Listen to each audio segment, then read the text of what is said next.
Thanks for joining us on this very special talk this evening, where we will be hosting two distinguished activists and community leaders sharing their own stories and the book that documents it, which we will be looking forward to reading in the coming year. So I am honored to introduce Sabeeha Rehman and Walter Ruby this evening, as they will be talking about their stories as an Pakistani American and an American who spent many years in Israel and got introduced to the Jewish and Muslim communities respectively. Sabeeha Rehman and Walter Ruby this evening. We will be looking forward to, as they will be talking about, hearing their experiences. So over to you, Sabeeha. Thank you very much. Thank you very much, Ibrahim, for inviting us to this very distinguished forum. Thank you, Kubra, with all the help that you have provided, particularly with designing the announcement, which is beautiful. It's a pleasure to be here. And thank you for all the good work that the Rumi Forum does, particularly in these troubled times as you are trying to mend relationships and build bridges. Walter and I will speak about our journey in overcoming our biases so that we, in the best interest of safeguarding American values, can continue to bring these two communities together, Muslims and Jews. I grew up in Pakistan. I had never met a Jew when I was living there. Pakistan was and is pro-Palestinian. In fact, Pakistan is one of those few countries that still has not recognized Israel. So I always, in my childhood and youth, viewed Jews through the lens of the Palestinian-Israeli conflict. My father's passport had a stamp on it which said all countries of the world except Israel. And that is still the case. So that is where I came from when I came to America. Walter? Thank you so much, Sabeeha, and thank you, Ibrahim, and the whole Rumi Forum. And I just want to echo what Sabeeha said about the amazing, wonderful work you do to bring communities closer together. So I'm very proud to be here. I'm very happy. And so Sabeeha had never met a Jew as a young person, and I really had never met an Arab or a Muslim in my childhood and into my early adulthood. My view of Muslims and Arabs was basically formed by Leon Uris's book called Exodus, which some of you made. It's a long time ago already. This was about the late 50s, but it was about the birth of Israel. And then I would say, like a good fairy, just 6 or so months after I read the Exodus, my father told us that our family would be moving to Israel. I was then 11 years old. And I spent a year living in Israel in Rehovot at the Weizmann Institute. And it was a transformative year for me. It got me into everything that I'm doing now. To jump ahead, as I say, never met any Palestinians. The Palestinians who had been in that area had left or had been driven out in 1948. This was 1961, so it was only a few years later. And then came back to the U.S. I came back to the U.S. because my mother, a refugee from Hitler, said she wasn't ready to have her children be killed in Israel's wars, I desperately wanted to stay. And I then went on to in the late 1960s, kind of became a hippie radical here in the States at the University of Wisconsin. But I felt that I had to go back to Israel if I wanted to be happy in my life. So, at that point, I was married to a Christian woman, but was very gung-ho to go back and connect with my Jewish identity in Israel. Thank you. Sabeeha? The first time I met a Jew was when I came to the United States.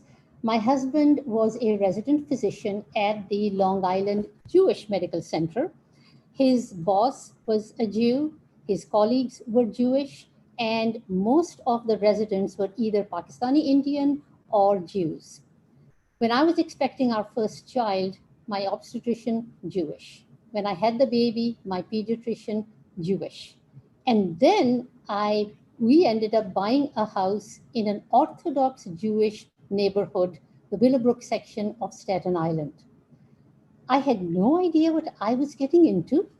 We liked the house, we bought the house. And on Saturday morning, I decided to go introduce myself to my neighbors and went and started ringing doorbells, and nobody was answering. And I couldn't figure out why that was the case. A few days later, we went to visit one of my husband's colleagues, another Jewish physician, and his wife said to me, "Why did you buy your house in an Orthodox Jewish neighborhood? How are you going to fit in?" I didn't know what she meant. And when I came home, I spoke to my father. He was visiting from Pakistan. I said, I don't know what she meant by that. Now, my father had been watching that every Saturday, the families would be walking out on the sidewalks, going to the temple, the mommies pushing the carriages, the daddy holding the hand of their little boy, all very nicely dressed up. And he was impressed. And he said to me, "People of faith, no matter what their faith, make good neighbors. They are disciplined in their way of life. They have good values. They raise their children well. And it will be good for your children." He was right. And I got a bonus out of it. I no longer had to explain to my children why we don't have a Christmas tree or halal meat versus kosher meat and everything else that went along with what makes Muslims and Jews so unique together. So as a minority, living in a minority neighborhood was very comforting for me. Walter. Well, at the age of 26, in 1976, I went back to Israel and I stayed there for 3 years. And I often say those were the happiest years of my life. I became a journalist and I found myself covering cutting edge news and feature events for the Jerusalem Post and other papers.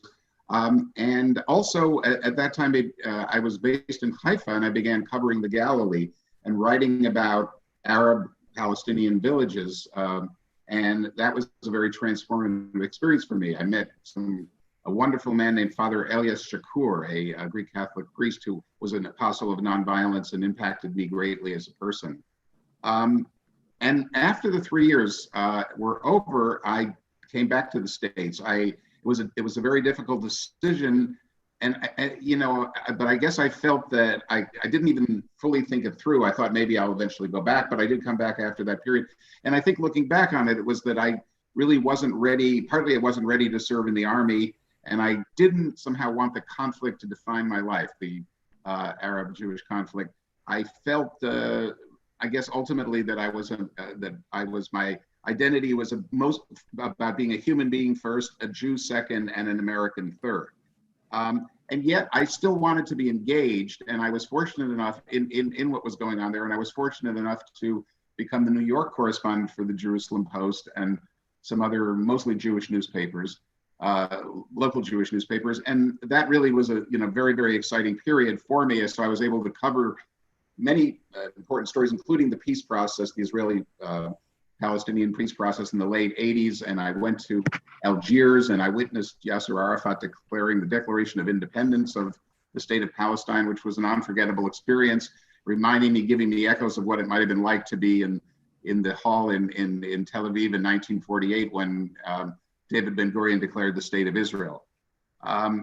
So I covered all of those things, and I was in Russia for a few years covering the exodus of the Jews from Russia. And eventually I became more of an advocate. I got into working in Muslim-Jewish relations, or actually not yet Muslim-Jewish relations, but focusing on the Israeli-Palestinian peace process. And I ran a discussion forum on it in the late 90s. And I was back in Berzeit during the period, after the signing of the Oslo peace process. And finally, as you all know, in the early 2000s, the peace process pretty much imploded. And for me, that was a personal tragedy. And yet, what happened then was that I segued into Muslim-Jewish relations by, as my life is often a series of, maybe most of our lives is a series of accidents, but maybe also beshared, maybe it was always destined.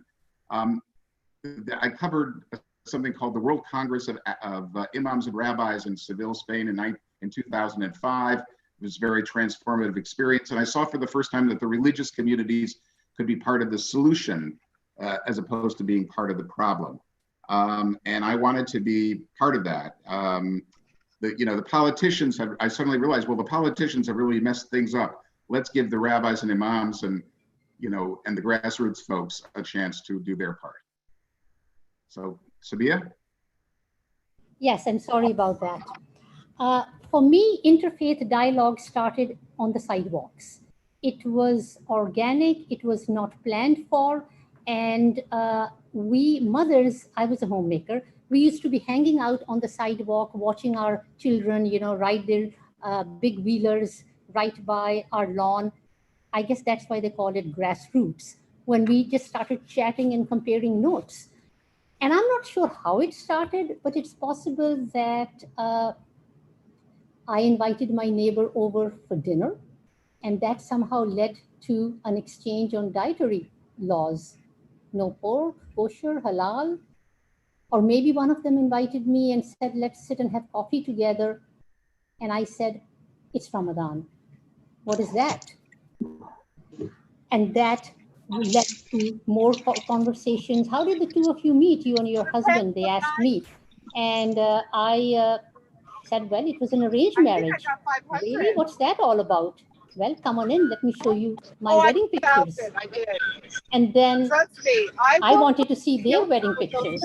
So they, when they started showing me the photographs, I was wondering, looking at the groom stamping his foot on a champagne bottle and me wondering, does he get hurt with that? So those were the little instances where, without realizing, we were having an interfaith dialogue. And I then realized that I wanted my Pakistani friends to meet these people and see how nice these Jewish women are.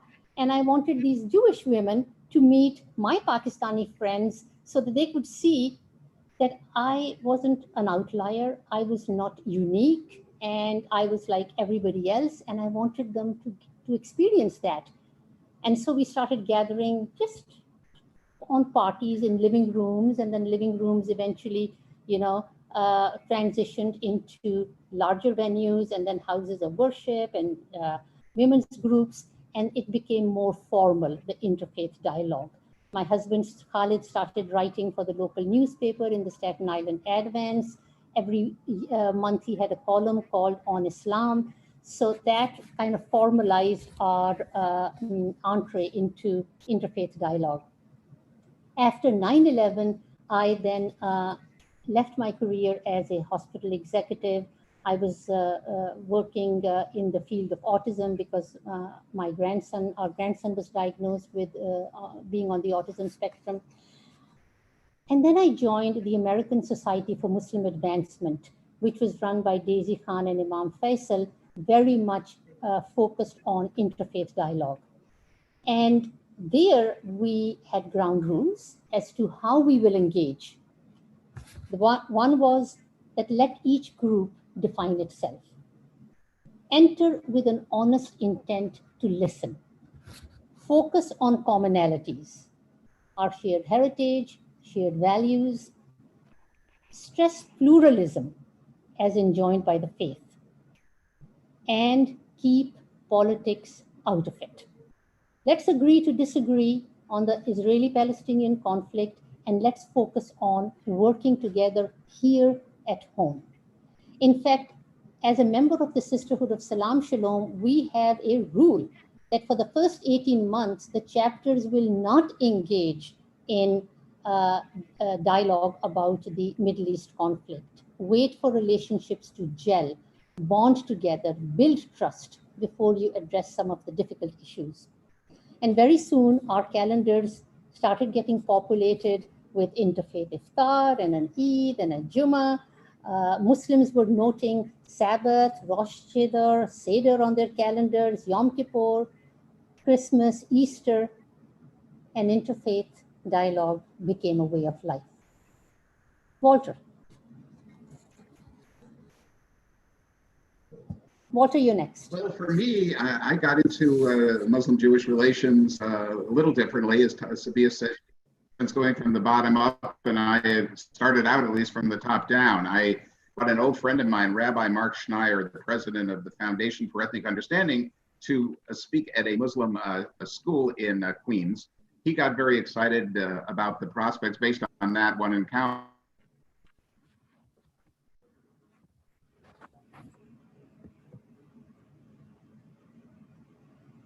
So I think Walter has a connection problem. Let's see how that. Walter, can you hear us? Oh. Hold on, let me help him reconnect now. Yeah. Sure. Hi, everybody. I apologize. That was the joys of doing this at home, right? Okay. So where were we? So anyway, we had a very successful visit at the Muslim school in Queens. And then Rabbi Schneier said, listen, I want to do Muslim-Jewish relations at the Foundation for Ethnic Understanding, and would you like to, play a role in that? So I came aboard, and eventually I became something called the Muslim-Jewish Program Director at the Foundation for Ethnic Understanding.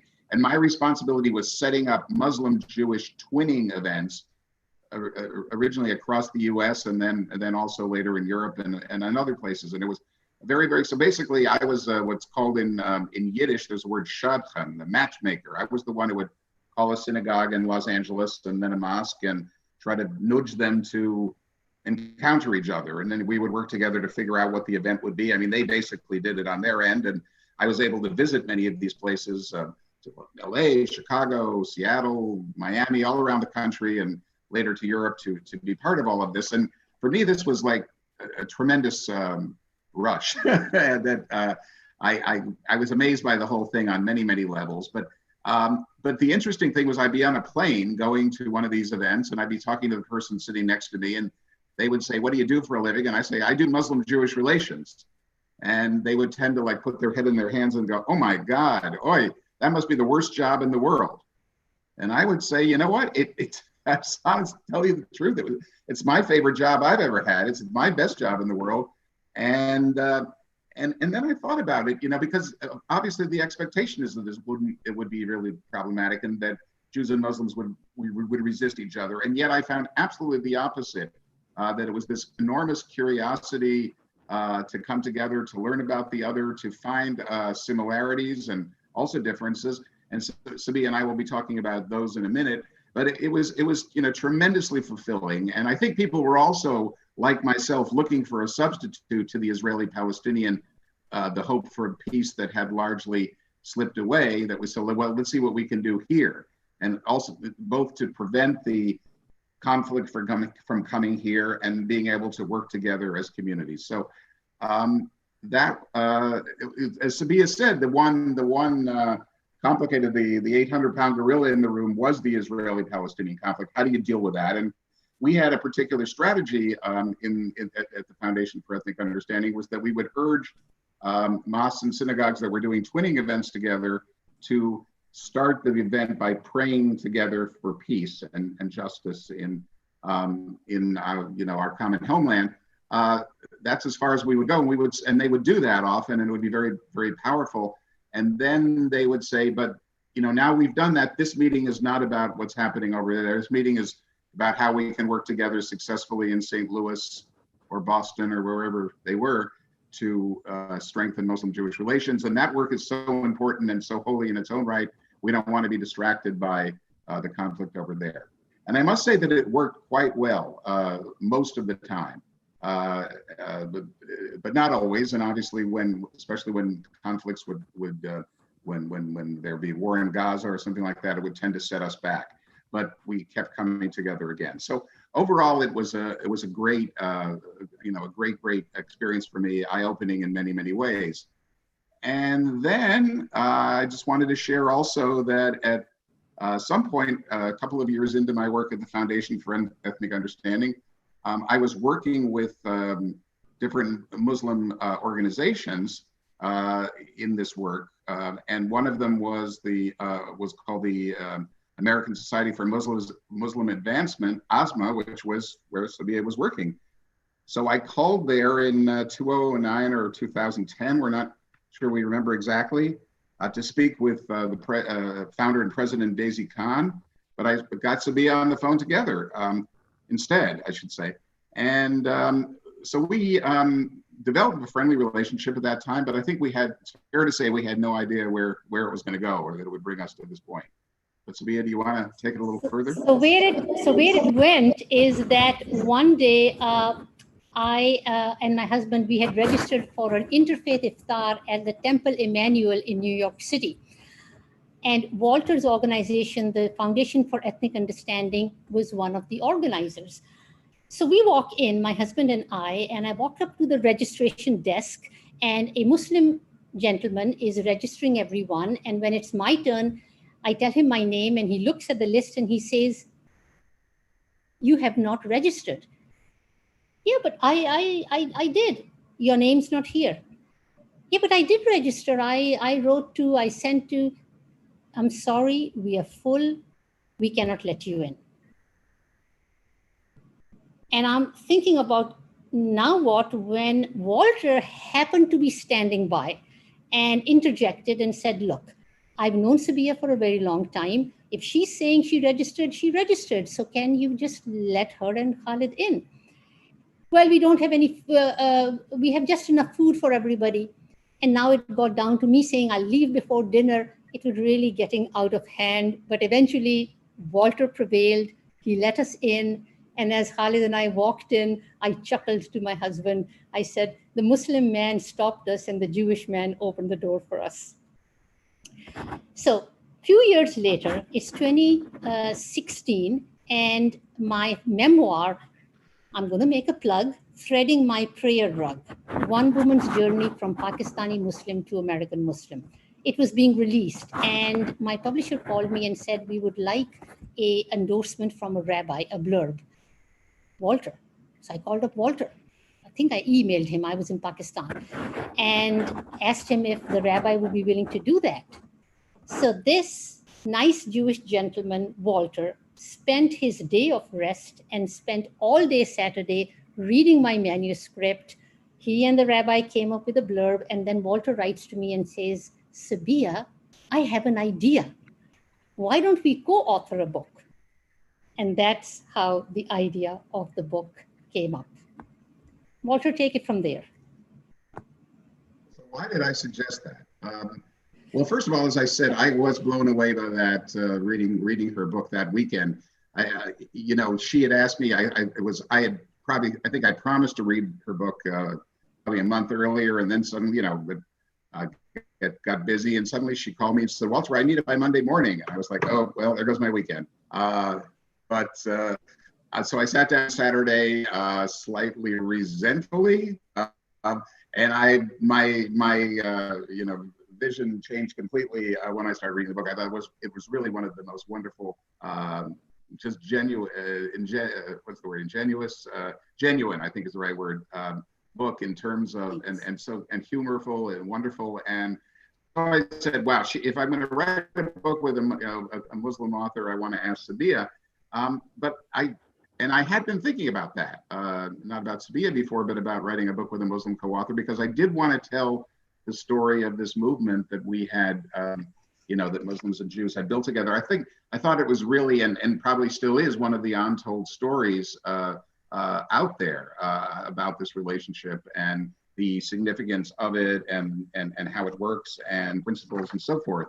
And how the importance of our two communities standing together is so critical at this time with everything that's happening in America. As the two largest minority religious communities in America, this imperative for our two communities to stand together, to stand up for each other, and then also stand together in support of democracy, human rights, religious freedom, all of those elements which make Jewish and Muslim life possible, really, in America.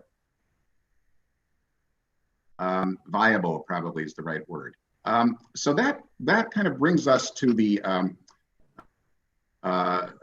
kind of the section of the book we wanted to talk about. What have we learned? What are the kind of some of the principles that we have identified, or the four principles, the four shared principles that really draw us together? So I want to start with the first, which is the aphorism, if you save one life, you save the world. Now, both, it turns out that is both, that aphorism, almost identically worded, is both in the Talmud and the Quran. The Talmud says, quote, "Whoever destroys a single life is considered by the scripture to have destroyed the whole world, and whoever saves a single life, is considered to have saved the whole world." And the Quran says almost the same. "Whoever kills a soul, unless for corruption done in the land, it is as if he has slain mankind entirely. And whoever saves one, it is as though he has saved humankind entirely." So, you know, the interesting thing was that I myself, even after I had gotten a little bit involved in this stuff, had no idea that it was in the Quran. And the way that I found that out was that in 2007, there was an incident in New York City where a young Muslim man named Hassan Askari, who was a Bangladeshi immigrant, I think he was only 21 years old, got onto the subway and witnessed some skinheads accosting a young Jewish couple. I think maybe three young Jews who were wearing, the boy was wearing a yarmulke and a maiden with two girls, and he actually, they were threatening them. And then there was a physical altercation, and Hassan Askari jumped into the mix, both, you know, with fisticuffs and while at the same time pulling the cord, you know, to call the police. So that when the train got to stop, the police rushed on. They arrested these assailants, and he became a huge hero in both the Muslim and Jewish communities of the whole city of New York, even the New York Post, which is known for obviously a kind of bigoted approach, but he, you know, hailed him as the subway hero. So I was sitting in this Muslim event, still as a reporter, covering it, and then I hear whoever the speaker was saying that you know, Hassan Askari showed the meaning, the show lived up to the philosophy that if you save one life, it is as though you saved the world. And so again, that was a huge thing for me. You know, it really showed, it was like a kind of like an insight, something like, wow, that's very profound, that's in both things. And it says something about the values of both faiths. But as I said, if I found out that not one Jew in 100, and probably not one Muslim in 100 was aware that this very, very important foundational concept is in both of our holy books. Sabeeha? I first, for one, was not aware that this was part of the Talmud. I became aware at an event, and I will now just read a bit from our upcoming book. Holocaust Remembrance Day. It was organized by Muslim women. And one of the Muslim women started speaking on behalf of the Muslims in the room. "The world failed the Jewish community," Laila al-Askari spoke. "It is our responsibility to make sure that this never happens again." She quoted the Quran, "If you kill one person, it's as though you have killed all of humanity. And if you save a life, it is as though you have saved all of humanity." That is similar to our scripture. A young Jewish man spoke up and then quoted it, "Whoever kills a soul." I had no idea that the Jewish scripture contained the same injunction and in almost the same words. It was like God was simply reissuing the same edict centuries later, almost like a cut and paste, copy and paste. Picture the aha moment in the group. Young Muslim men and women, Jewish men and women, their jaws yielding to the force of gravity and their eyes open in wonder. You have the same text, was the script that was going around the room. But why are we surprised? After all, it's the same source, same God, imparting the same message to his prophets. The second principle that we talk about that unites us is welcome the stranger. It says what God says in the Quran, those who migrate for the sake of God shall find many places for refuge in the land of great abundance. In the Hebrew Bible, Leviticus, the strangers who sojourn with you shall be to you as natives among you, and you shall love them as yourself, for you were strangers in the land of Egypt. My mother was a refugee. In 1947, British India was partitioned into India and Pakistan. At that time, millions crossed over from one new nation to the other new nation. Thousands and thousands and thousands of people who had boarded the train to cross over were massacred, both ways. My mother was on one of those trains. And as their train pulled into Jalandhar, which was on the India side, they peeked out because they had it all boarded up to make it appear like a cargo cabin. And they saw that on the railway station, there were men lined up with swords in their hand, ready to attack as soon as the orders came. The orders did not come. The train pulled out and they made it safely over to the Pakistani side. The second train was attacked. And in that train was their baggage, their cargo. And in that baggage was my mother's wedding dress. And when my father, her fiancé at the time, went to the railway station to collect the baggage, the train was dripping in blood. Everyone had been killed. Only the engineer had been spared so that he could come and tell the story. My mother was welcomed in her new land. There she lived. There she died. There she is buried. And all her life, she remained a committed, patriotic Pakistani. Fast forward to 2016, and we have the Muslim ban, actually early 2017. And at that moment, I didn't know whether I would now become a stranger in my land. As soon as that was announced, I got a call. I think my husband got a call from a rabbi in our neighborhood synagogue saying, we stand with you, and I have never been to a mosque, and I would like you to take us to a mosque so that we can express our solidarity with the Muslim community. So my husband got on the phone, called the imam, arranged for an appointment. They went there on Jummah. He met with the imam. And then as he was entering the mosque for Jummah prayers, he asked my husband, should I remove my kippah? Keep it on. He walked in, he stood with the Jamaat, he said his Jummah prayers, very visibly Jewish. And as soon as the prayers were over, people lined up to come and shake his hands and say, thank you. Thank you for coming. One man approached him. He was in a traditional shalwar kameez, and he came up to him and he said, I wish I could give you a gift, but I don't have anything on me except, and he held up his prayer beads. He said, this is a family heirloom. I always keep it on me, and I would like you to have it. And the rabbi had tears in his eyes. And he often tells this story as an example and as a testimony to people welcoming the stranger in this land. Walter, you want to talk about your mother?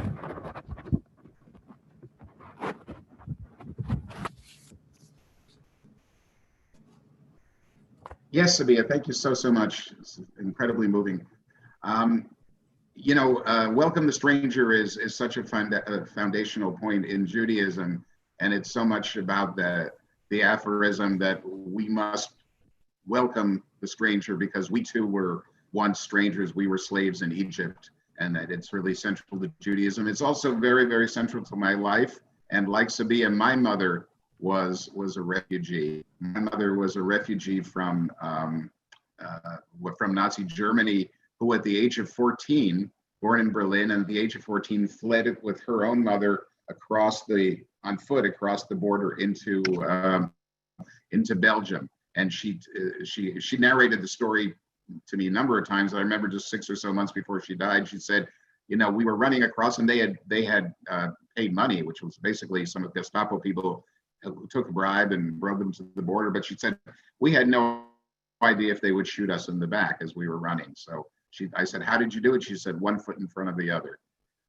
After that, a couple of years later, she and her mother ended up in the south of France for about a year and a half. And they wanted to go on and get to a place because they didn't feel really safe there. And especially the war was now erupting, but they couldn't leave. They couldn't get to Palestine because the British were blockading Palestine to prevent Jewish immigration. And they couldn't get to the United States because the United States was in this period of a period similar to the one that we've unfortunately been going through in the last few years, where basically all the immigration 24 had been cut off except for people of white, mostly from Northern Europe, white Protestants, and otherwise very, very. So at the moment of the greatest peril for the Jewish people, they were not able to get here. In my mother's case, she and her mother eventually, got to live in Portugal. They had visas. They had bought visas to Ecuador. They couldn't get visas to the United States, so they got visas to Ecuador. And then, not knowing if the Nazis would come to Portugal, there were rumors they might come any day. They said, we can't wait anymore. They, had been several times to the U.S. consulate, got nowhere. They got on a boat that was sailing to New York City, and the idea was that they would get off there, and if they couldn't figure out a way to stay in America, they would then go on to Ecuador. When they got to New York City, an organization called HIAS, the Hebrew Immigrant Aid Society, for which my wife Tatiana works today, was there. And what happened was a gentleman from HIAS took my grandmother and her sister, who was traveling with them, into New York City to try to find someone who would sign an affidavit, someone with the same last name. But my mother, who was then, as I said, must be 16 years old at this point, was held as surety on Ellis Island. In other words, to make sure that they wouldn't just try to stay in America. And eventually, after about a week, they came back. They had gotten a judge with the same last name, Ringel, to sign an affidavit saying that they were his relatives, even though he didn't really know that, which is interesting. He was a man of the law, but he thought that this obviously must have believed that this act, this little lie, was something he felt he morally needed to do. Anyway, that's how they managed to stay in America. And that's how my mother got here. And I do also want to flash forward then to my own life, to the last few years, that I think it was 2 years ago. I was standing, I gave a speech, and I told this story about my mother in front of the US Supreme Court to a group of folks, and talking about how what was happening, and this was just before the Supreme Court was going to rule on the Muslim ban. And I just talked about how the Muslim refugees and all refugees desperately trying to get here, but trying to flee life-threatening violence and persecution in Syria and Iran and many other countries, and just looking for a homeland, and then being told, President Trump constantly talked about illegals. We don't want any illegals here. Well, then I said that night at the Supreme Court, my mother was an illegal too. She technically didn't have a right to stay here, but she found a way, and she was fleeing, certain death, and she made a huge contribution for the rest of her life to America and to American democracy, and these folks should too. And so I was able to share that, but unfortunately I was not able to 2 weeks later prevent the Supreme Court ruling 5-4 in favor of the Muslim ban, which to me is one of the most horrible, probably ranking pretty close up there with Dred Scott and Plessy versus Ferguson. So that's why welcome the stranger matters so much to us. I'll now move on to the third principle that kind of brings us together, which is what we would call Islah and Tikkun Olam. So Islah is an Arabic word which translates as reform, quote, in the sense of to improve, to better, or to put them in a better position. And tikkun olam is Hebrew for repairing the world. And it has come over the centuries to connote social justice and social action in pursuit of social justice. And for me, both concepts convey the common moral imperative in both of our faiths to help those most in need. So much of the work that I've done, not all of you, a chunk of the work that I did in Muslim-Jewish relations was bringing folks together to do social action together, to go out and feed the hungry, visit the sick, health fairs, and other things. But my teacher, my great teacher in this work was a gentleman named Zamir Hassan, who heads a group called Muslims Against Hunger. And Zamir is an interesting guy. I always call him the closest person I've ever met to a genuine tzaddik, a kind of a saint. He was a person who had a long career in high tech, I believe, and then at the age of 61 or 2, he retired, and he said, "For the rest of my life, I'm not every day for the rest of my life, I'm going to feed hungry people," and that is what he has done, in investing, much of his own funds for that purpose, but building this organization. The one thing Zamir always said to me, he said, so we would do events together with the Foundation for Ethnic Understanding and his group and other groups, mosques and synagogues would join in, going out and feeding people. And he would say to me, Walter, we can sit here and we can talk about these principles that, bring us together. But the truth is that if you have a Jewish man and a Muslim woman standing side by side at a ladling soup and handing sandwiches to hungry people, that's for me what it's really all about. And while they're doing that, they're going to connect and they're going to make they're going to learn about each other, and maybe they'll become friends. So that's really how we try to live out Islah and Tikkun Olam. Sabeeha? Yes, and something similar. I belong to the Sisterhood of Salam Shalom, and one of our commemorations is Sadaqah, which is charity in both the faiths. And every year at Christmas, all over the country, the chapters of the Sisterhood will distribute and hand out meals on Christmas Day, allowing the Christian Americans to take the day off. So we are all Muslim and Jewish women and men, they'll join us, capped and gowned and gloved. We take our assignments and fan out, serving at the stations, rinsing the dishes. And for 2 hours, that is all that we did, loving every minute of it. And whereas a charitable act does make one feel good, when you do it together, when your soiled, gloved hands are rubbing against one another, it becomes an act of joy. And if you're of different faiths, it makes you wonder if you're really that different. And for me, these were the moments when the playing field felt smooth and even. So the fourth and final principle that unites us together is standing up for each other. It's a value both faiths embrace. In many ways, it has evolved, particularly in recent times. And one example of that is that when the travel ban happened, on a bright, sunny Sunday in February 2017, soon after it was announced, my husband and I stood in Times Square among thousands who were waving posters, "Today I am a Muslim too," except that they were not Muslims. They were there standing up for us. Walter's organization, the Foundation for Ethnic Understanding, had been one of the organizers. I walked through the crowds, rubbing shoulders and arms, stopping in front of people, hoping to lock a gaze so that I could say to them, "Thank you." I stopped in front of a lady in a wheelchair. She must have been in her 90s. She could barely lift her head. Think of what it took for her to be there.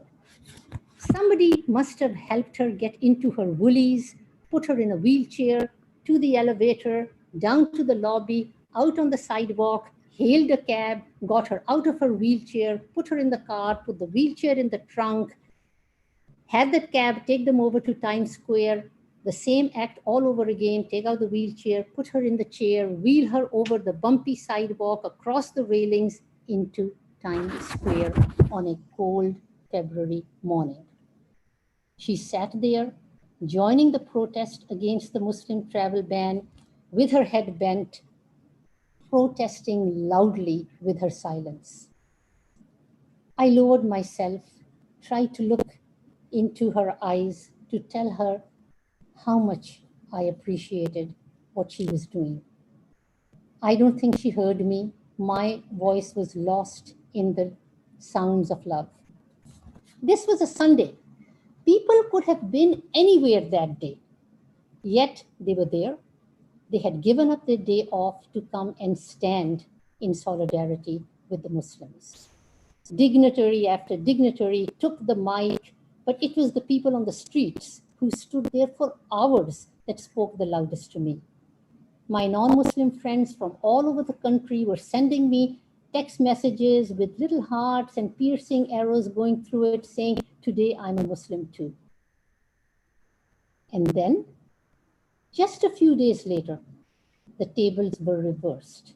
And now it was turn for the Muslims to stand up for the rights of their fellow Jewish Americans. Walter? Thank you, Sabeeha. I just wanted to say, first of all, that standing up for the other has really been at the core of the work that I think both Sabeeha and I have been engaged in over the last 15 years. And really, it wouldn't, I think the relationship that has been built between Muslims and Jews is really, this is really at the core also, because it's all well and good to talk about, talk about all the beautiful things we have in common and the kind of kumbaya piece, but there is something about knowing that this other community is going to be there for you, that, in times of real trouble, that really is very, very central. And obviously for me, one of the most impactful moments of having Muslims standing up for Jews and witnessing that was after the Tree of Life synagogue in Pittsburgh a couple of years ago. And obviously, for speaking for myself personally, I remember hearing about this. This was my old hometown of Pittsburgh, so it had a special resonance, I guess. And hearing about it, watching the TV coverage, watching CNN, and suddenly having this sensation, oh my God, here I am at that point, 68 years old, and for the first time in my life, I don't feel safe anymore to be a Jew in America. It was really a very, I'm sure many probably people on this today probably Jews had similar experiences. And then it was just so overwhelmingly positive, so powerful to immediately see the Muslim community supporting the Jewish community, starting with the mosque, the Islamic Center in Pittsburgh, people going there when it was still maybe not, who knew if, even before the dust had settled, going over there and showing their solidarity with the Tree of Life and the whole Squirrel Hill Pittsburgh Jewish community. And then Muslims across the US raising hundreds of thousands of dollars to support that community, that shattered community. So it was very, very moving for somebody who's been involved in this from the beginning to see that happen, that kind of solidarity. I remember witnessing it a couple of days, there was a memorial services, as many of you know, across the country. I was at one at Temple Road of Shalom here in Falls Church, Virginia. And I remember that it's a large synagogue. There were probably 1,000 people were there in the hall. And I would say at least 25, 30% of them were Muslim. And that was so powerful. And I happened to be sitting next to a Muslim man, a younger man with 3 children. And, he brought his 3 children to witness this. And I sort of said, why are you here? I remember looking at him saying, why have you come? And he said, how can I not be here when my neighbors are in pain, when my neighbors have been attacked? I need to be here.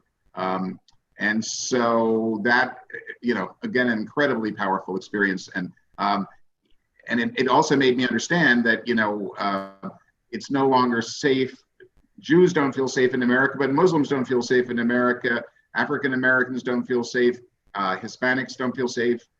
Gays don't feel safe at this point. All of them have experienced terrible violence in the last few years, and that's why we need to build a coalition across all of these lines and stand up for each other. Sabeeha? Thank you, Walter. It hasn't always been easy to engage in interfaith dialogue, to organize it. It's not been a walk in the park. I was at Chautauqua Institution when one of the speakers made a point that if you want to win people over, don't give them facts and figures and statistics. Tell them your story. Stories have the power to move. So I went up to the mic and I asked her that, this is what we are trying to do. I've written a book. My husband and I go all over the United States giving talks on Islam 101. But we have seen that only those people invite us who we believe, are open-minded, willing to listen, willing to learn. And the people that we really need to talk to are not inviting us, people in other parts of the country. So what do we do to get them to invite us? And she said, they will not invite you, but they will invite me, meaning her, and people like me. So why don't you tell us your stories and we will tell your stories to them? Then she went on to say that don't overestimate the open-mindedness of your audience. There are people there who are skeptical, but they came, they listened, and it's a start. The other challenge that we have faced that's a challenge that I have faced, is that it has been difficult to get Muslims involved in interfaith dialogue. It's a constant struggle. We have the Sisterhood of Salam Shalom, where we must have an equal number of Muslim and Jewish women for a chapter to be formed. And we have the Jewish women all waiting in line on the waiting list, wanting to get in. And we're struggling to get enough Muslim women so that we can launch the chapter. And sometimes we can't launch a chapter. And sometimes chapters have closed because Muslim women have dropped out. I don't know what it is. I don't know if it is our numbers, which are small. I don't think that's the case. Maybe we are a young community in terms of evolving and becoming activists. Maybe this is the immigrant trajectory. We are not there yet. Maybe it's trust. I don't know, but it's a challenge. How about you, Walter? Thank you, Sabeeha. One thing I wanted to say was that Sabeeha made that point, and yet I said to her, "Listen, Sabeeha, it's not always the Muslims who."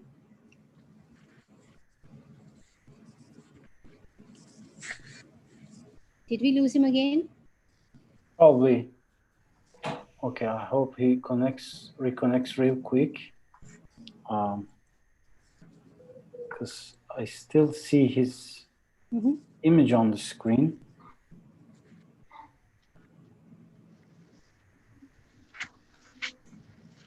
Probably it's the connection at his home. So just hold on, please.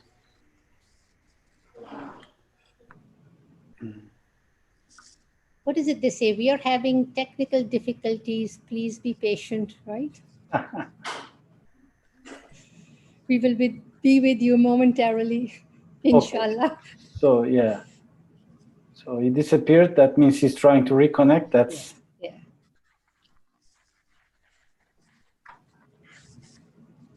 All right. Thank you, everyone, for your patience. Sorry about that.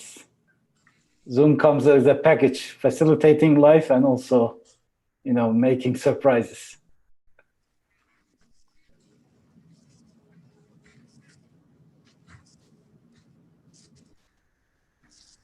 Okay, tell you what.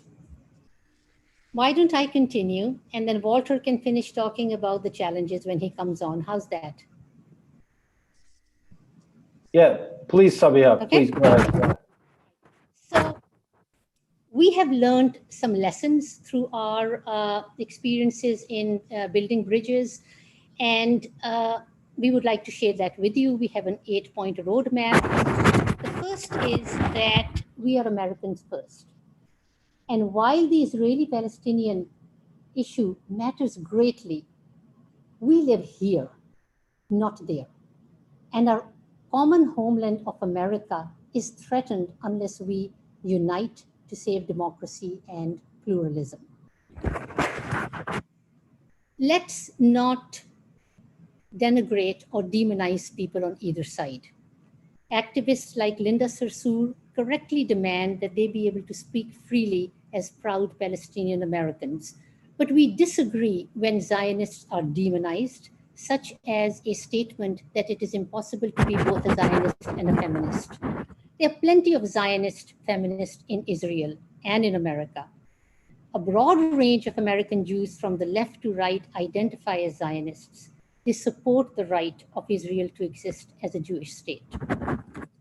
Another, Muslims should engage with mainstream American Jews who consider themselves Zionists, rather than us allying ourselves exclusively with anti-Zionist fringe groups like Jewish Voices for Peace. Jews likewise should engage with Muslims like Talib, Omar, Sarsour. We need to dialogue with people with whom we may disagree on Israel-Palestine, but agree on many other issues, including advocating for diversity, freedom of speech, and democracy here at home. Also, let's be cautious about labeling one another as anti-Semitic or Islamophobic. We acknowledge the sensitivities of both communities. Criticizing Israel policies or political leaders is just that, a criticism of policies and policy makers. It is not a declaration against Jews. Likewise, being critical of the leaders or of policies carried out by a Muslim country does not translate into Islamophobia. Yet we need to be keenly aware of heightened sensitivities on the other side, so that our critical statements are not construed as anti-Semitic or Islamophobic, particularly if not meant as such. Now, did Walter sign in? No, not yet. Okay. So you might want to continue, or if you're done, we can. I just called him, and he says he's trying to reconnect. Okay, while he's trying to reconnect, let me just tell you what he's going to say. We have an 8-point plan. I just went through a few, and the ones that Walter is there. Okay. Yeah. Yeah. Walter, can you unmute yourself? I'm trying. Hi, everyone. I do apologize. Where did we get up to? Sabeeha, did you Okay, so you were talking about the challenges that it's not only the Muslims, but amongst Jewish people, you also face the same challenge. Right. So, as I said, there are a number of cities where I've seen that. Boston being one where a particular Jewish leader kind of scared the organized community away from the Jewish community away from taking part by saying, well, these people that you're talking to are Muslim Brotherhood, which was, I think, as perfect an example of McCarthyism as I've seen in my own life. Because so that's number one. And as we said on the Israel-Palestine conflict, a lot of times, if there's, as I said earlier, if there's a conflict over there, it tends to pull people apart, at least for for a period of weeks or months, and then they do tend to come back together. But that's another one. And there's a third one, though, that we call as I said, the elephant in the room is the Israel-Palestine conflict, or one of the elephants. There's another elephant, which I would call the difficult passages in our respective holy books. And I dialogued with Sabeeha on the whole issue that for me, that when I first read the Quran and how the Jews were presented in the Quran, I did find it hurtful. And I felt that there was a lot of emphasis in the Quran on how the children of Israel had betrayed God in various ways and how terrible this was, and that put me on edge. And then when I would talk to my Muslim friends about this, and including Sabeeha, what they tended to say was, but Walter, doesn't it say very much the same thing in the Torah that talks about the transgressions of the children of Israel, after following the golden calf and other things. And I said, that's true. I can't deny that. That's true. But there is this psychological dynamic that affects the Jews, affects African Americans, affects all kinds of people. That it's if it's one thing if you yourself criticize your own people, and it's another if someone from the outside does. It's a very different psychological dynamic. So, but the wonderful thing that I wanted to share was that in our book, Sabeeha and I were able to talk about this particular one, which is tough. It's a painful subject. And by sharing through the trust that I think we had built, the friendship, the mutual respect, we were able to talk it through. So Walter, I did go over the roadmap and the lessons learned. So you can now pick up and talk about the pieces of the roadmap that were on your script. Okay. So some of the roadmap, some of the points that I wanted to raise that and this is, as Sabeeha probably said, at the end of the book, we kind of share these ideas, share these lessons. One is that we need to speak out and stay engaged together against injustice, both at home and abroad. And so if we do stand up for principles of justice and human rights here at home, we should do so in the Middle East as well. And so I think it's appropriate for Muslim Jewish groups, and I'm involved with one called Jamaat, Jews, Muslims, and Allies Acting Together here in Washington, to speak out on issues like the murder of Jamal Khashoggi and as an example, an egregious example of human rights violations in the Muslim world and in Saudi Arabia but elsewhere. It's important to do that, and it's also important when there's egregious Israeli violations of Palestinian human rights. That's also appropriate, I believe, for groups like our own to speak out. And certainly at a moment like we have right now, where there's a threat of annexation of big portions of the West Bank, I think is appropriate for Muslim Jewish groups to say that is not a good thing, that's destructive of hopes for Palestinian Israeli peace, and it's hurtful to us as people as well. Another way, though, that we're dealing with the issue of Israel-Palestine that has evolved from what I talked about at the beginning of our discussion today was that we've increasingly getting involved in supporting groups that are doing work on the ground that is life-saving in nature. So I have had the privilege over the last 3 years to be involved in a group called Project Rosanna, which works to strengthen relations between Israelis and Palestinians through healthcare.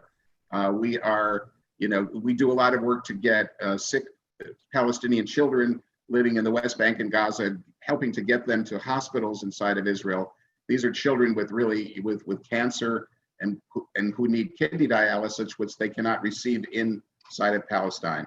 So that's something that we can do instead of sitting here and either arguing about who's right and who's wrong in the Middle East, or conversely kind of brushing them under the rug and say we're not going to look at it. This is, I think, an important new approach. And right now, Project Rosanna, I've been involved for the last month, where we are raising money to get ventilators to the Palestinians. And so this is something Project Rosanna has taken on at the request of the Palestinian Authority, getting 20 ventilators. And it's so vital right now because the cases are spiking in Hebron and other parts of the West Bank. And the fact that those ventilators will be there will be literally life-saving. So instead of either arguing with each other about it or brushing it under the rug, we can go there and make a difference, make a real difference in saving lives. Two more points I wanted to share. One is that Sabeeha and I both believe that it's important to allow others to speak up, people in the other community, whether we agree with them or not. So, for example, I don't you know, I don't like a lot of what Representative Ilhan Omar or Rashida Tlaib have had to say, and some of it feels to me insensitive and perhaps sometimes inadvertently anti-Semitic. But it's coming from a place of advocacy for the Palestinians in the halls of Congress. And if a Chuck Schumer or a Ben Cardin or any of the other senators or representatives in the many Jewish senators and representatives can advocate for Israel and can feel comfortable, I believe that Rashida Tlaib and Ilhan Omar should have the right to advocate on behalf of Palestine. So I think that's something we need to respect. We're so used to that, having that kind of support for Israel baked into the into the cake there, that we need to sort of take a step back and say no. Our Muslim friends who are very proud of Ilhan Omar and Rashida Tlaib, they need to be respected too. Finally, the last point I would make is we shouldn't allow the Israel-Palestinian conflict to be weaponized in ways that drive our communities apart.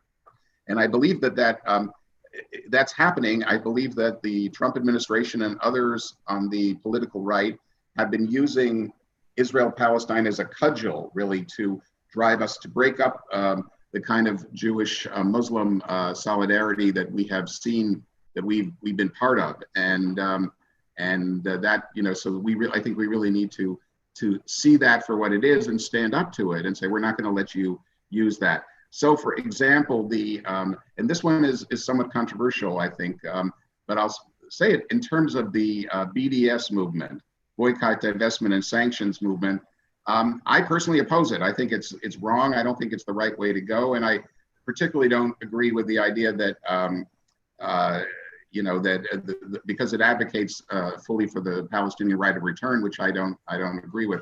Nevertheless, American citizens, should have the right to be supportive of the BDS movement without being criminalized. And there have been efforts in many states to literally criminalize BDS, so that it was an example of a woman in Austin, Texas, who was a speech therapist, who happened to be Palestinian American, who lost her job because a Texas state law said that she had to sign an affidavit saying that she would not boycott Israel. She refused to do that, and she lost her job. And that to me is very, very wrong. And I don't want my own beloved Israel to be the cause of Americans being denied either their livelihood or the right to free speech. So those are some of the principles. So with that, we are wrapping up our part of the presentation and opening up for questions. Thank you, Walter. Thank you, Ibrahim. Thank you. My apologies for my computer or my connection. Thank you very much for sharing your experience, which is very real, straight to the heart from the heart of your lives. And like the life itself, it has flourished. You have nurtured it with care, and it reflects all the faces of the reality, the interfaith, intercommunal reality that we are experiencing. Very motivating. There are very motivating parts, along with there are challenges, and you do have a consistent recipe that would work to address them. So I now turn to the audience to ask them to ask their questions. So you can just raise a hand using the raise your hand feature, or type your question into the chat box. And if you are asking your question directly, please be brief, limited to two minutes. And now the floor is open for questions.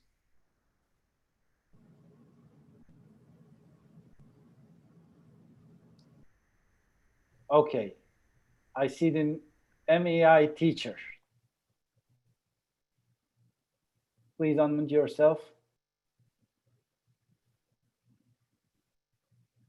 Still muted.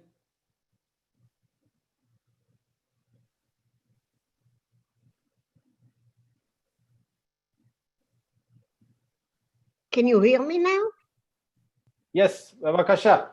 Oh, okay. All right, so my name is Esther Robbins. I've been teaching Hebrew in Israeli culture. I'm native Israeli. I've been teaching Hebrew in Israeli culture at Georgetown University, Princeton University, and now I moved back to Washington, so I'm teaching at the Middle East Institute. And I was interacting with Arab students, Arab professors. It was, as a matter of fact, I interacted with them more than my Jewish colleagues. I came from a very interesting background. My father was born in Palestine, Israel, whatever you want to call them both. But he's from Yemen. My grandfather is from Yemen. So I heard Arabic. My father had many Arab friends in Israel, from Nazareth, from Haifa. It was a matter of fact. I grew up in a small town right next to El-Fahim and Faradis, and the relations were very good. So I grew up with a very open-minded about the conflict, and I have my ideas, of course. But I think that we should really focus mainly on language and culture, because it's an area. I have students from Gaza right now. I have students from Egypt, from different countries. I have from Iran, and studying language and culture kind of dissolves the suspicion and, over each other. Everyone has his history, good, bad, whatever. And I think that it's important that the coexistence groups will focus on teaching the other side his language. I studied Arabic. I need to study more because I believe it's a way to communicate. And I would like to encourage more Muslims and Arabs to study Hebrew wherever they can. There are many coexistence groups between Jews and Muslims in Israel. And I can give you names of some really huge organizations that demonstrate against the annexation, support the two-state solution. So you might want to connect with them as well to make it more of a beyond just United States. Maybe it's an idea. But this is my, I ran series of Salam Shalom. In fact, the Salam Shalom organization, Orlitsky from New Jersey, the president, I was a member for a short time, then I retired, and I suggested to change the name from Sisterhood to Salam Shalom, because I initiated Salam Shalom series at Princeton University, which were very successful. I didn't touch the politics. I brought Palestinian poets and Israeli poets. I brought playwrights, Arab and Jewish. It was mainly Israeli-Palestinian, but not only. And people loved it, absolutely. And said, why do we hear all the time about the army and the killing and all this? Why don't we have these cultural exchanges in language? So that's my suggestion. Thank you. Thank you so much. And I personally, obviously, what is your name, by the way? Esther. Esther. E-S-T-H-E-R. I'm just trying to remember if I knew you when I was in New Jersey. I might have. Well, I was teaching at Princeton University. I was the coordinator of the Hebrew-Israeli culture, but I also initiated Salam Shalom Initiative. That's right. Which I got a special funding for it from the government, actually, to run cultural programs of Palestinians and Israelis, but then I expanded it to Muslims and Jews, and even it came to the joint concert with between Iranians and Israelis, and it was very successful. Wonderful, Esther. Well, thank you so much, and I agree. I just want to add one point on what you said, and which is simply that yes, the people who are doing this work in Israel and Palestine are really great heroes, and are facing a much more difficult road than Sabeeha and I and so many wonderful people who are doing it here. It's just so much harder. So we have enormous respect for them, and I was visited with some of those groups just a few months ago, and it was very moving. Sabeeha, did you want to add anything? No, you said it all. Thank you so much. Yes. and for your suggestion. Thank you. And Muriel, thanks for joining us. And Muriel Goldsmith, please. Thank you so much to both of you. I love listening to both of you speak. And I'm also a big fan of Sabeeha's first book. So everyone should read that book. Thank you. Yes, I love Walter too, but I don't think I've read any other books that he's written. Anyway, my question is, you started out, Walter, by talking about the visit of Rabbi Schneier to the school. And unfortunately, I've had a few experiences of meeting with young people or even with teachers in schools and encountering extreme ignorance about the other, the other community. And I'm wondering if you know anything about what's going on either in Jewish schools or Muslim schools to, to educate about the other. We have so much segregation in our society, and it seems like starting with young people would be very important. What can you tell us about that? Can I go first? Please. So my granddaughter, our granddaughter, who is 8 years old, goes to a Muslim Sunday school, which is housed in a synagogue, the East End Synagogue.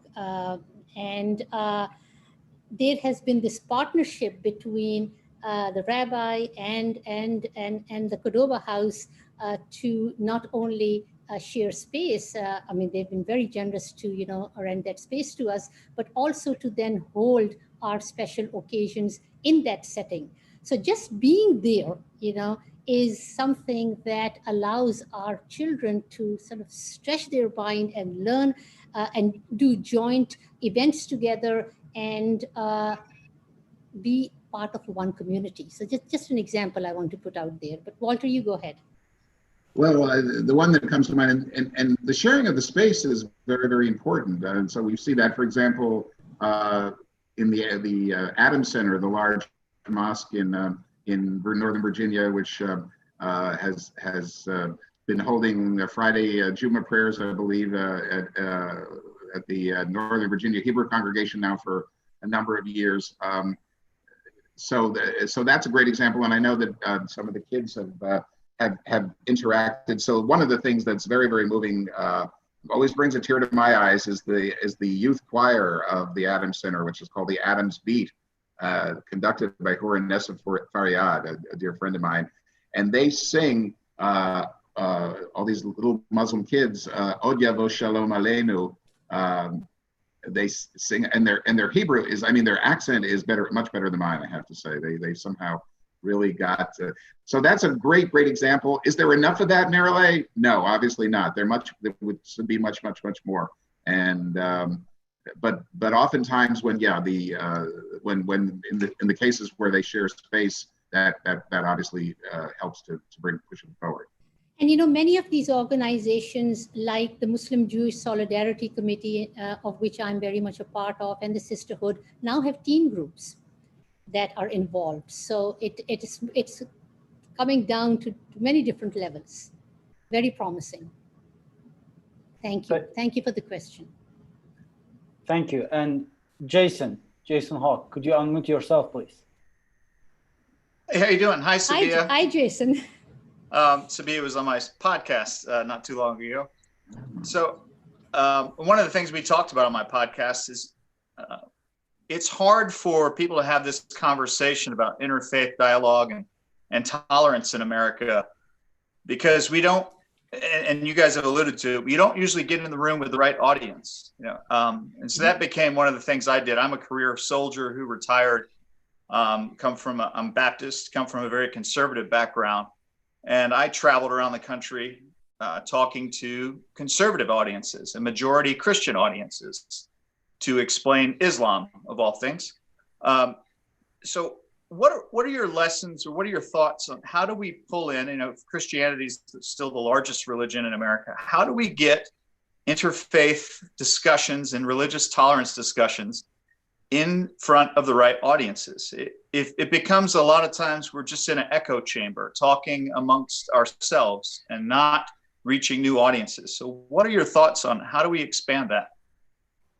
I can share with you, and I did that, we are having the same issue, But Chautauqua Institution is a place where you are exposed to people from all across the United States. Now, of course, these people come from a certain genre. They are eager to learn, they're eager to engage, yet they also know their communities. So through the Chautauqua Institution, my husband and I have been able to reach out to many, many communities. I mean, we've covered about 80 cities and done a couple of hundred talks, because the people who came to listen to us do our Islam 101 talks then also invited us to come into their communities in rural America, you know, in the cornfields and in the mountains, places that I had to look up on Google Maps because I had never heard of these places, invited us to come there because whereas they felt they now,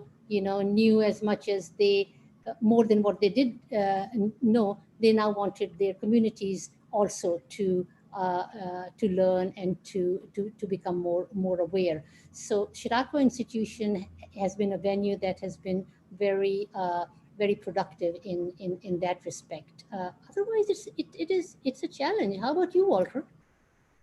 Well, I wanted to say, Jason's question raises several thoughts in my mind. One is that the question of Muslim-Jewish relations in general, as opposed to Muslim-Jewish-Christian or interfaith, is something that we don't have a perfect answer for, to put it mildly. The way I see it personally, is that I think that Muslims and Jews together have special work that they need to do together.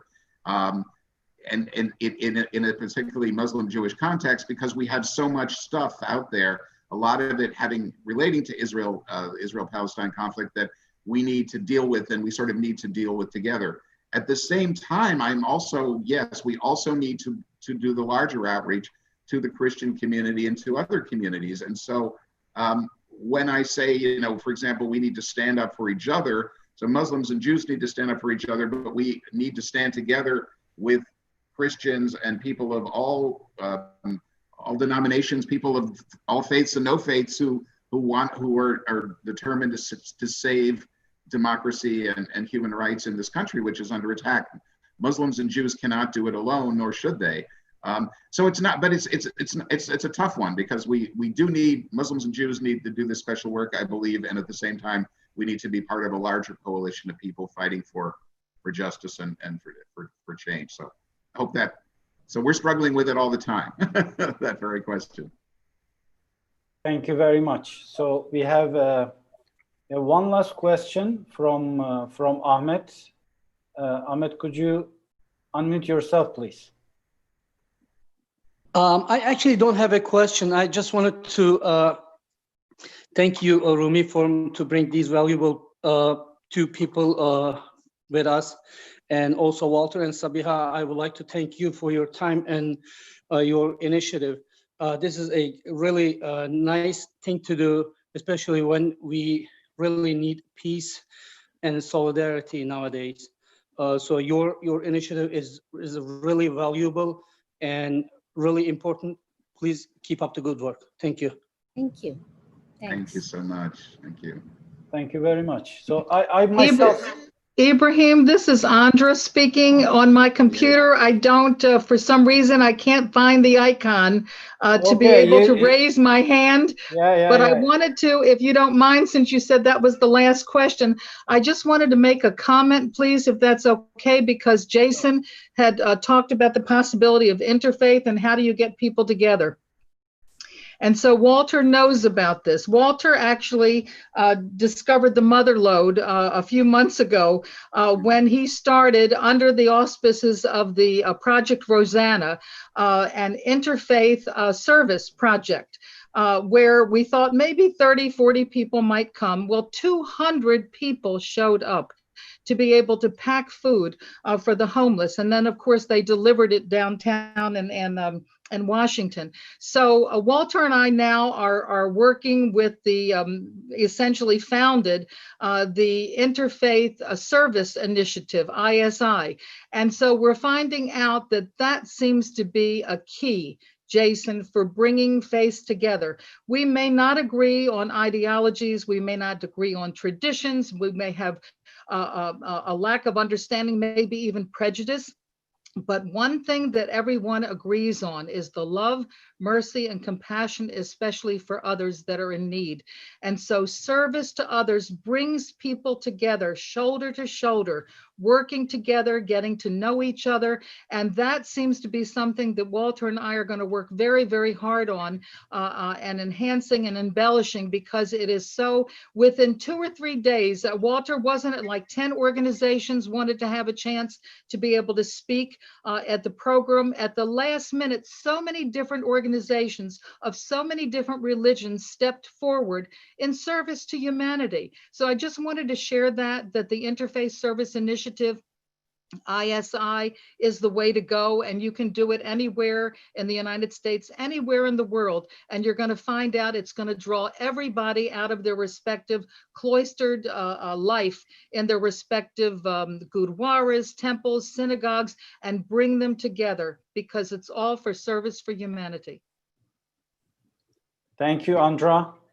And I just wanted to just a very touching, in terms of what Andra just said. And Andra is someone who so lives out interfaith at the very essence, and has studied and gone deeply into Judaism, into Islam, into Hinduism, and other faiths. And so it's an honor to have Andra on the call and to continue working with her in Jews, Muslims, and Allies Acting Together, which is the other group that we mentioned, Jamaat, Jews, Muslims, and Allies Acting Together. So that's one way and we have some wonderful allies who were part of it. Thank you, Andra. And Sabeeha, do you have any concluding remarks for us? Well, thank you all for your questions and for your comments. And I have a website. It's my name, sabeeharehman.com.